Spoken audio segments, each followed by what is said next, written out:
The day I saw certain cities in US shut down, that was the day I was like, all right, well, this is really happening. This is happening. And then once India shut down, then we're like, all right, this is it. Coming. It's coming. Never imagined it. I don't want to use the word, but why the heck not? I'll use it. It was a boon for e-commerce. It was a boon for the fintech companies. It was a boon somewhere. People got educated. People sat at home, and again, people could work. People could go ahead and order things. People could go ahead and make payments. It was kind of a boon. It was an educating moment for the entire world. What's your take on the situation during COVID, like when it comes to fintech companies, when it comes to e-commerce? Well, I would say in the beginning, Yeah. while all other e-commerce companies in the world, at least it felt like it, were booming, for us it was really tough because of the logistics shutdowns. So in other countries, there would be kind of people sitting at home. You're in lockdown, and then you order food or products. A lot of people, they ordered stuff because there was nothing else to do. So I'm going to buy new shoes or upgrade my tech or whatever, whatever. For us, when the lockdowns hit, there were strict logistics shutdowns as well. So it meant that we could not deliver. So the demand was there. We saw our traffic was spiking, like there were more users on the platform than ever, but we couldn't fulfill any orders. And it took us months to solve that.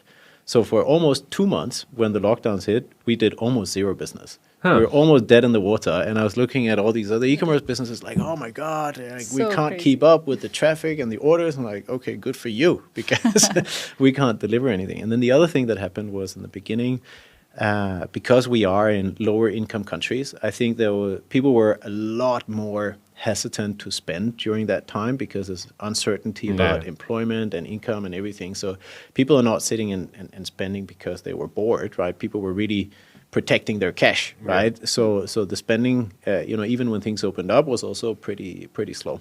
So for us, it was I wouldn't call it a boom in the beginning. The traffic was there, but definitely not in terms of the orders. But then when things started coming back to normal, like when people started realizing that, okay, we can still go to work, but there will still be some restrictions and everything. But we don't really want to go out so much. We don't want to go to the supermarket. We don't want to go to the mall. Then we started to see, I think 6 months delayed, we saw probably a big spike. Yeah. So I think, overall for us, it's been I would say positive. It's been positive for the business because people have embraced digital services. It hasn't been the same boom that we've seen in other places of the world. But more importantly, I think for in Denmark, where I'm from, a lot of people, for them, COVID meant that they used e-commerce services more. Yeah. Right? More than they used to. But in Nepal, it meant that a lot of people used e-commerce services for the first time.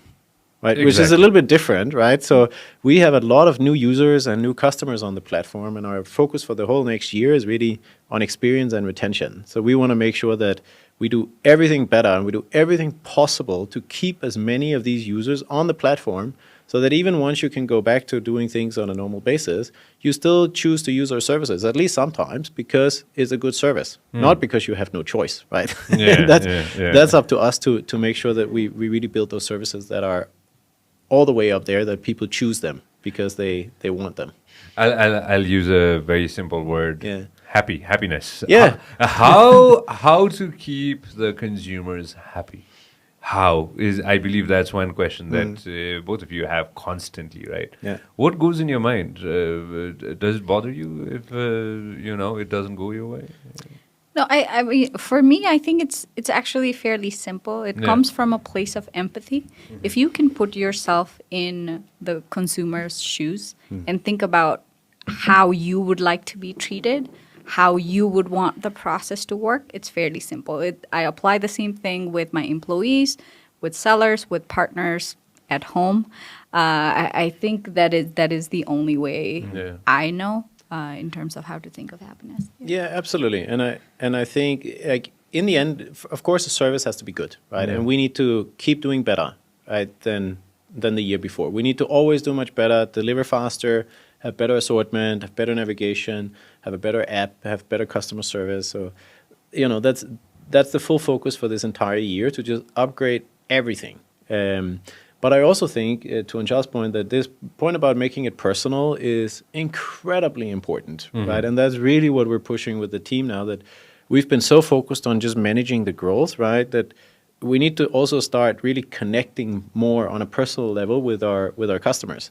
And right? what's the plan for that? So, for example, we discussed that one thing that the team I love has done in Bangladesh is that for the last 2 years, the whole management team, they take, I think, 3 or 4 weekends out, and then they travel all over the country. They split up in smaller groups, and then they invite customers, and they say, come and have lunch. We'll pay for lunch. It's good customers, also customers that have had a bad experience, people that we that maybe haven't shopped yet. And then they have a big lunch and a conversation, and they talk to people and hear them out, right? And I think that just creates a fantastic just connection. And I've never had an experience with a customer, even when they were unhappy, if I truly care about them. And I get emails probably once a week, some customer who says, hey, my package was late, or I got the wrong product, and your customer service guy didn't listen to me properly. He didn't solve my problem. And I've never once had an experience with a customer who didn't turn out to actually be friendly and I think a loyal customer of Daraz, as long as you actually hear them out and you show them we take it very, very seriously and we really care, and we're going to take action on the things that you're telling me and we're going to implement it, right? Then everybody says, good, I'm happy, thanks, right? That's great. See you next time. So I really think this personal connection and just making sure you really take the time and show people that you care, which we truly do, right? For me, you asked me, does it bother you? Of course it bothers me. Like, I want a brand that is loved, right? That's the goal, and we won't stop until everybody is happy. If you love what we are doing, make sure that you subscribe and turn on notifications.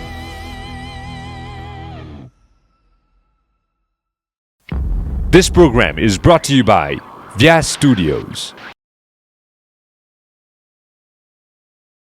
Thank you very much for watching us on YouTube. Make sure that you also listen to us on Spotify.